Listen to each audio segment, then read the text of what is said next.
queria só fazer uma ponderação seguinte. O problema de mão de obra, ele é um problema mundial. Né? Você vê, os Estados Unidos tem 3% de desempregado. Falta mão de obra. Então, a automação, ela veio para salvar. Porque nós precisamos de mão de obra e não vai ter tanta gente. Né?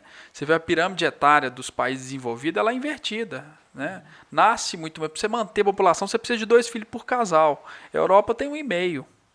Então, tem menos gente nascendo, a população vai envelhecendo, enriquecendo e não tem mão de obra. Então, isso nós precisamos disso. Então, antes, o pessoal, às vezes que nos escuta, fala, mas vou ficar desempregado. Não é esse pensamento que tem que ter. Isso é um ponto. Nós precisamos de treinar essas pessoas para ter novas funções. E o problema dessas questões de autônomo, eu estava até conversando com os amigos meus, é o seguinte, é o fator Brasil.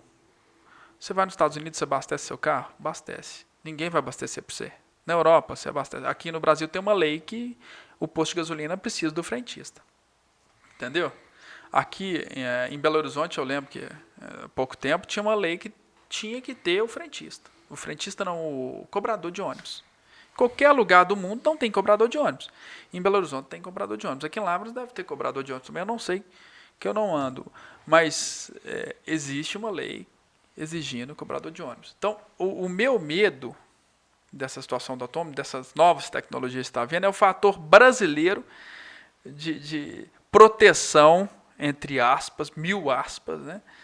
Como funcionar. Vai vir, a tecnologia vai vir, nos Estados Unidos já tem, Japão já tem, carro autônomo, Tesla e tal. Estão só validando para ver se vai precisar ou não do piloto aonde, em qual momento. Mas aqui no Brasil, o meu medo é dessa situação não chegar pelo fator brasileiro. Só essa ponderação. Eu vou fazer uma ressalva aqui só para estender o tapete para o Custódio seguir com o assunto que está ali precisando de divulgar o negócio, como se diz. O que acontece? Nós temos um agravante no nosso país governamental que nós não podemos esperar pelo governo para a gente poder fazer com que essas pessoas capacitem para poder servir o campo, para poder servir determinadas atividades que tem. Isso aí é uma coisa que a iniciativa privada tem que intervir. Porque você vê que as pessoas hoje formam e a gente cada vez está vendo como que está a gente saindo para o mercado de trabalho. Cada vez mais deficiente. É visível isso. Então, assim, a iniciativa privada, se ela quiser crescer, ela tem essa obrigação de pegar esse camão de comer. Concordo e fazer plenamente. diferente. Então, eu acho que o Custódio vai falar muito disso aí já pra nós. Levantou a bola para você chutar, sabe? Vai no ângulo agora. Custódio, então, assim, eu acho que... Futebol não é um assunto muito bom, não. Não. Inclusive acho que agora. Nós falamos, fizemos uma introdução muito bacana em relação à evolução de como a tecnologia propiciou a agricultura de precisão e um segundo degrau que seria a inteligência artificial a serviço da tomada de decisão do produtor. Então a gente vem com a situação mecânica, vem para a agricultura de precisão a partir do banco de dados, da qualidade de coleta de dados, tecnologia para isso. Depois vem a inteligência artificial estudando esse dado, levando informação e gestão para o produtor. E nesse meio de campo, começou, nos dizeres dos Leandros, a mudar o tipo de pessoa que eu vou precisar na fazenda. Nós estamos falando de... não vai demorar muito, a fazenda vai ter que estar contratando um programador, um cara que tem formação em TI, né?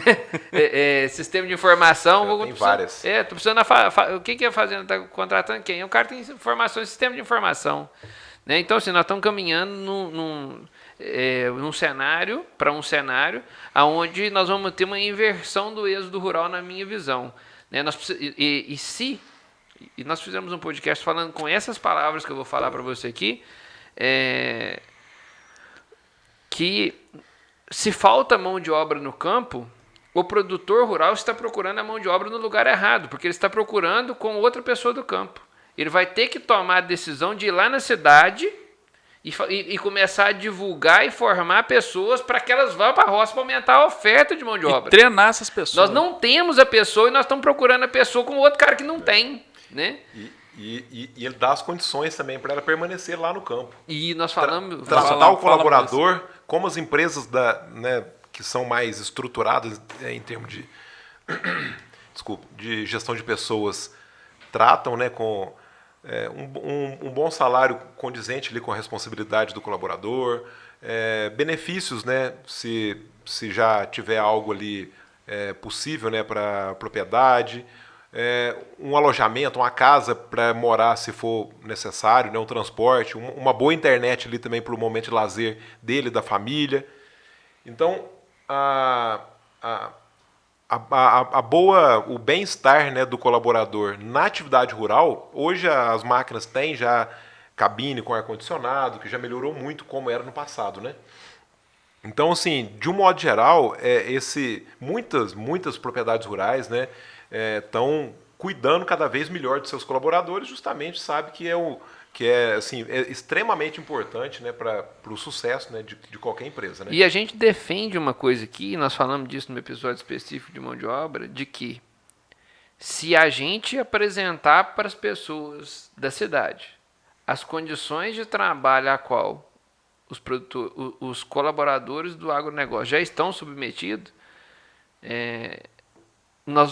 a gente inverte fácil o jogo, né?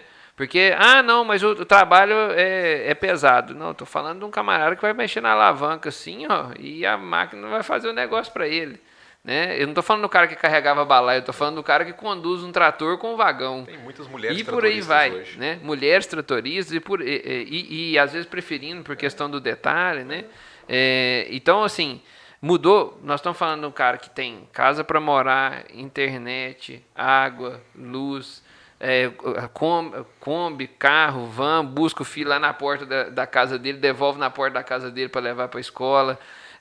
Salários 2, 3, 4 vezes superiores ao que a pessoa na mesma formação estaria recebendo aqui na cidade, né? Então, assim, não faz mais sentido, né, a gente falar que era aquele trabalho bruto, análogo a trabalho escravo e tal, né? Isso está passando, né? Não, isso já passou tem já tempo. passou há muito tempo, né? Especialmente Não existe. não existe aquele produtor que ainda Tá ficar preso insistindo, nisso vai ficar não vai sem. avançar, né? Vai ficar